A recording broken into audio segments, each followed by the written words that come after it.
Sangai Festival the Saruk Yaorubsing December Tara forward the public apology Tawgadabni Haina G5 na Thadou Kangbuna Khngna Sangai Festival the Saruk Yakiba reactionary artists sing business enterprise professionals sing stall hangkiba sing amadila naimiyoi pumnamakna December Tara forward Manunda Makwina Langzakiba Adugidamak Leibak Miyam da Soikre Lankre Haina public apology Tawgadabni Haina Lona THINGJINKHRE Lalu Mangana Punna Thadou Amana Fongdorokli G5 ki mingthol makhada lalolup mangana punna thadorok pacherol asina hai miyam gi mayok to leiduna sangai festival saruk yakhiba lila party mari December 10 dagi mathang chahi ge December 10 fawba chahi ama lila sanabada athingba thamle Manipur state sumang lila council gi president amadi lifetime secretary na December 10 dagi horga chahi ahum sumang lila yawba natraga sumang lila ga mari leinaba thabak tawba yaroi Makoi animak December 10 fawgi manungda council gi president amadi lifetime secretary from the resign tawgadabani hairi zerol asina hai kumja lising ani kungo humdoi gi me ohumda chin kuki narco terrorist singna mitei singda atamnana landarak padagi thorakkiba lan asina maram oirga lanjena duna sanglaba sahi ani makai hena relief camp singda awards I think khangliba IDP singbu lenga ngamayumda hanjil hannaba amadi wathok asil losinaba honabagi mahutta Harau kumai da thawai yauduna leiba matau asida IDP singna November 18 dagi 30 fawba pangthokkiba Manipur Sangai Festival boycott tawgi khongjang tangsinkhibani hairi Civil war mayok nariba Myanmar na mayai kaba drug puthokpada malemgi makok oire Myanmar gi mafam kayada pak sanna popi thanare masigi chaitheng jumlo nariba India da mayok nagadawri Afghanistan da poppy pambi thabagi chang hantarakpaga loinana lan gi chaitheng nanglaba Myanmar na malemda kani khwaidagi yamna puthokpa leba oire haina United Nations ki report amana fongdokli Myanmar da Pakistan poppy pambi sing thanari basidagi puthorakpa mayai kaba polam sing thadokpagi lambi yumlo naba India da oigadawribani na masigi chaitheng chawna fangadawri United Nations Office on Drugs and Crime UNODC ki report na hai Haokhiba chahiga changdamnaduna yengbada Myanmar gi tongan mafamda poppy pambi thabagi chang chada 13 lom hengalakpa thengnare hectare lising ni phuga mangaga chani pak chawba mafamda aina yadaba mongda poppy pambi tharambadagi haujikte hectare lising yankhai ga humdoi ga chama pak chawba mafamda poppy pambi thaba thengnare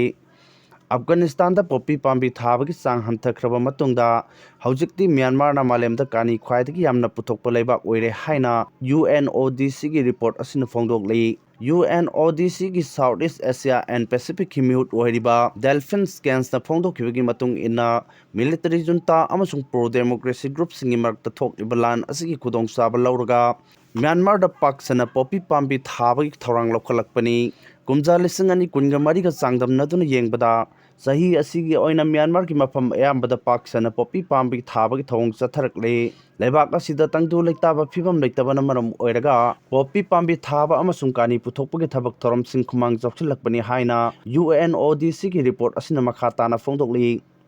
report asina hai malembi oina kani mamal henkalakpaga loinana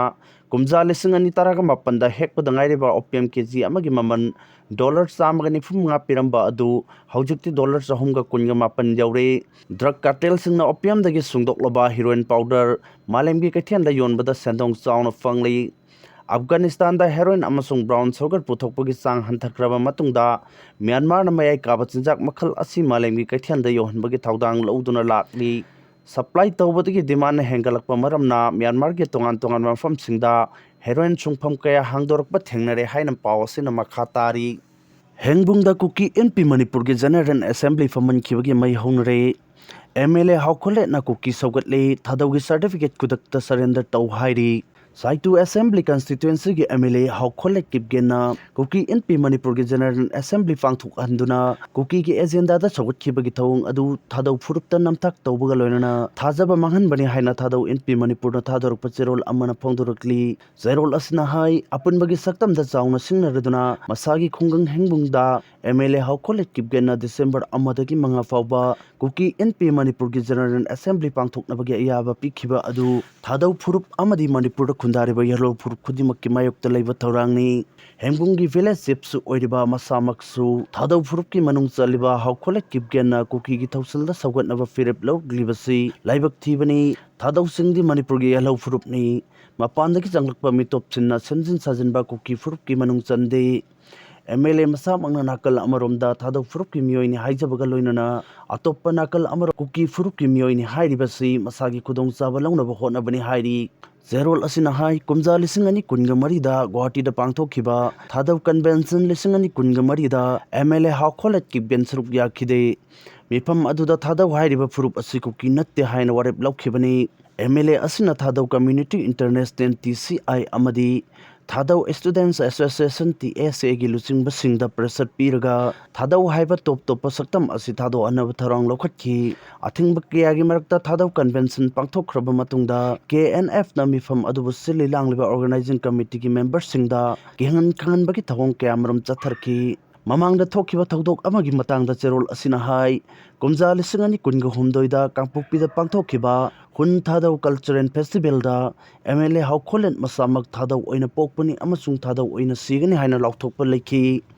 adubu masagi khungangda kuki NP Manipur gi General Assembly pangtho hannaba tharang lokhalagliba asi mamangda mahakna phongdokhibu wafamsing adu yumfam yaudabani haiba utpaga loinana miyambu lana lamjingnaba hotnabani hairi Kuki NP Manipur gi mifam pangtho hannaba tharang lokhatpaga loinana mifam pangthoknaba sel fawba thadabagi thawong asi Thadou Conclave lising ani tramanga amadi Thadou Convention lising ani kunga marida laukhiba warik piwang madani oirakliba phimam asi yenglaga Thadou NP Manipur na MLA Haokholet ki benda makhatana sogal aroi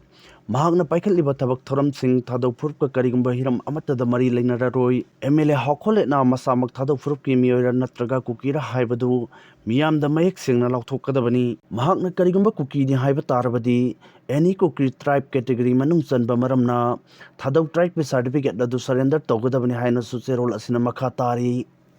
ahenba flight service lehenbibagi susindro na thagat phongdorokli Imphal dagi Delhi dagi Guwahati fawba ahenba flight service lehenbibagi damak Kurai Assembly constituency ke MLA lesangchem susindro maiteina Union Ministry of Civil Aviation bu thagat phongdorokli MLA na thadorokpa cherol amana hai Manipur amadi awang nongpuk lamdamgi miyoising maru aina maheroi amadi lalolitik tawribasingna Guwahati amasung Delhi da chathok chasin tawbada khudong chanabagi Ministry na flight service hangal alibasi sing thaningaini mamangda passenger chamaga marfu gi capacity oirambadagi ani kunthra ni thoide hangal halakpagi thawong asi pung thagwatningaini